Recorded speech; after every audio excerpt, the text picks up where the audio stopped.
भगवान शंकरांनी गळ्यात सर्प का धारण केला आहे? हा सर्प नेमका कोण आहे?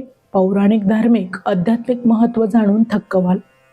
भगवान शंकर जे महादेव, भोलेनाथ, नीलकंठ, महेश आणि महाकाल अशा अनेक नावांनी ओळखले जातात. धार्मिक मान्यतेनुसार भगवान शिव हे हिंदू धर्मातील त्रिमूर्तींपैकी संहार आणि परिवर्तनाचे अधिपती मानले जातात. मात्र संहार म्हणजे केवळ विनाश नव्हे तर नव्या सकृतीच्या निर्मितीसाठी आवश्यक असलेलं परिवर्तन असा त्याचा अर्थ मानला जातो. आपण नेहमी पाहतो भगवान शिवाचं रूप हे इतर सर्व देवांपेक्षा पूर्णपणे वेगळं आहे. इतर देवांचे स्वरूप सोने, हिरे आणि इतर मौल्यवान दागिने परिधान केलेले असतात. मात्र भगवान शिव आपल्या शरीरावर भस्म धारण करतात आणि गळ्यात सर्प धारण करतात. खरं सांगायचं झालं तर भगवान शंकराच्या गळ्यातील सर्प हे केवळ अलंकार नसून त्यामागे खोल धार्मिक आणि आध्यात्मिक आणि सात्विक अर्थ हा दडलेला आहे. शिवाच्या प्रत्येक अलंकारामध्ये सर्पालाही विशेष महत्व आहे. भक्तांना अनेकदा प्रश्न पडतो की भगवान शंकरांनी आपल्या गळ्यात सर्प का धारण केला आहे? या सर्पाचं नाव काय? पौराणिक कथा आपण जाणून घेऊया.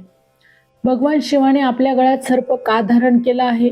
तर एका आख्यायिकेनुसार समुद्र मंथन झाले तेव्हा वासुकी सर्पाला एका बाजूला देवांनी आणि दुसऱ्या बाजूला राक्षसांनी धरलं होतं. समुद्र मंथनातून अनेक गोष्टी निर्माण झाल्या ज्या राक्षस आणि देवांमध्ये वाटण्यात आल्या. परंतु समुद्र मंथनातून विषही निर्माण झालं आणि जगाला वाचवण्यासाठी शिवाने ते विष प्राशन केले. समुद्र मंथनादरम्यान वासुकी गंभीर जखमी झाला. त्याची भक्ती पाहून शिवाने त्याला आपल्या गळ्यात धारण केलं असं मानलं जातं. भगवान शिवाच्या गळ्यातील सर्प हा नेमका कोण आहे? धार्मिक मान्यतेनुसार भगवान शंकरांना भोलेनाथ असंही म्हटलं जातं. त्यांचा स्वभाव अत्यंत भोळा असल्याचं मानलं जातं. भगवान शंकरांच्या गळ्यात गुंडाळलेल्या सर्पाला वासुकी म्हणतात, ज्याला सर्पांचा देव मानलं जातं. सर्पांचा राजा वासुकी हा शेषनागाचा भाऊ मानला जातो. सर्पांचा देव मानला जाणारा वासुकी भगवान शिवाचा एक महान भक्त होता. तो शिवाचा प्रिय भक्त आणि सेवक म्हणून ओळखला जातो. समुद्र मंथनाच्या वेळी वासुकी नागाने महत्वाची भूमिका बजावली होती. त्यानंतर भगवान शंकरांनी त्या वासुकीला आपल्या गळ्यात स्थान दिलं अशी पुराण कथा देखील सांगितली जाते. मृत्यूवर विजयाचे प्रतीक. सर्प हा मृत्यू, काळ आणि भीतीचं प्रतीक मानला जातो. भगवान शंकरांनी सर्प गळ्यात धारण करून मृत्यू आणि कपाळावर विजय मिळाल्याचा देखील आपल्याला संदेश दिला आहे. त्यामुळे त्यांना महाकाल म्हणत असंही संबोधलं जातं. अहंकारावर नियंत्रण. सर्प हा स्वभावाने विषारी आणि आक्रमक असतो. शिवाने त्याला गळ्यात धारण केला आहे. त्याचा अर्थ क्रोध, अहंकार आणि नकारात्मक प्रवृत्तीवर नियंत्रण ठेवणं हो आहे. मनुष्यानेही आपल्या वाईट प्रवृत्तीवर संयम ठेवला असा संदेश आपल्याला यातून मिळतो. कुंडलिनी शक्तींचे प्रतीक. योगशास्त्रात सर्प हा कुंडलिनी शक्तींचं प्रतीक मानला जातो. शरीरातील सुप्त आध्यात्मिक शक्ती ह्या जागृत झाल्यावर आत्मज्ञानाची आपल्याला प्राप्ती होते अशी देखील मान्यता आहे. भगवान शंकर हे आदियोगी असल्याने सर्प त्यांच्या योगशक्तीचे प्रतीक म्हणूनच मानला जातो. निसर्गाशी एकरूपता. भगवान शंकर हे सर्व जीवांचे रक्षक मानले जातात.